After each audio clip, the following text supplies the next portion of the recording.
आज आपण जिजाऊ चरणी नतमस्तक झाला अभिवादन करण्यासाठी आलेला काय भावना व्यक्त कराल?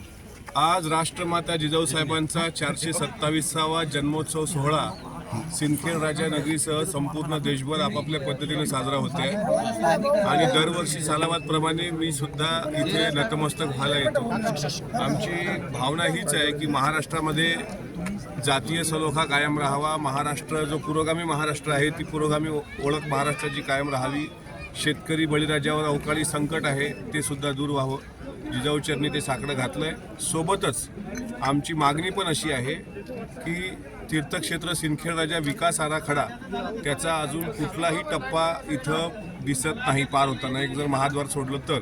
आणि त्या व्यतिरिक्त जसं पंढरीच्या पांडुरंगाला आषाढी एकादशीला शासकीय महापूजेला मुख्यमंत्री येत असतात, कार्तिकी एकादशीला उपमुख्यमंत्री येतात, तसं महाराष्ट्र शासनाच्या वतीनं मला तर वाटते याच वर्षीपासून आता येणाऱ्या अर्थसंकल्पीय अधिवेशनामध्ये शासनानं एक निर्णय घेतला पाहिजे आणि राजमाता जिजाऊ साहेबांच्या जन्मोत्सव सोहळ्याला शासकीय जी मानवंदना नगर परिषदकडून होते तेवढ्या पुरती न राहता ही राज्याच्या मुख्यमंत्र्याकडून दिल्या गेली पाहिजे असं महाराष्ट्राच्या मंत्रिमंडळात किंवा महाराष्ट्राच्या मुख्यमंत्र्यांनी ठरवावं।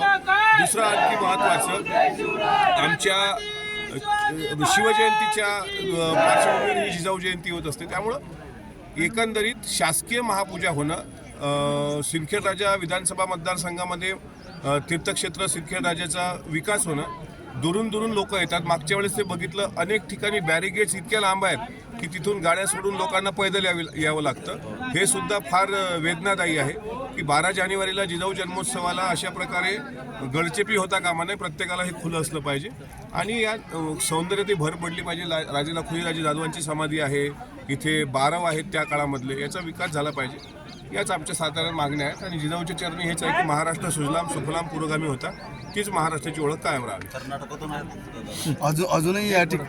अजूनही जगभरातून या ठिकाणी जिजाऊ प्रेमी शिवप्रेमी दाखल होत असतात, परंतु कुठलीही सुविधा पर्यटकांसाठी या ठिकाणी नाही, त्यामुळे आंतरराष्ट्रीय दर्जाचं स्मारक व्हावं अशी मागणी गेल्या अनेक वर्षापासून आहे, त्यासाठी काही पाठपुरावा केला जाणार? मागणीच होते आहे, आजपर्यंत यावर राजकारणच झालं।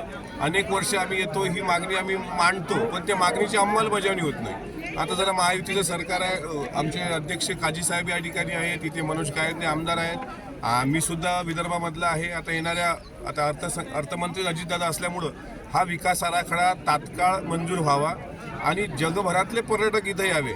जसं आता तुम्ही बघत असाल की राजस्थानचे किल्ले पाहायला, ज्या किल्ल्यांना इतिहास आहे असे पाहायला येतात, इतिहास नाही असे पाहायला विदेशातले पर्यटक येतात।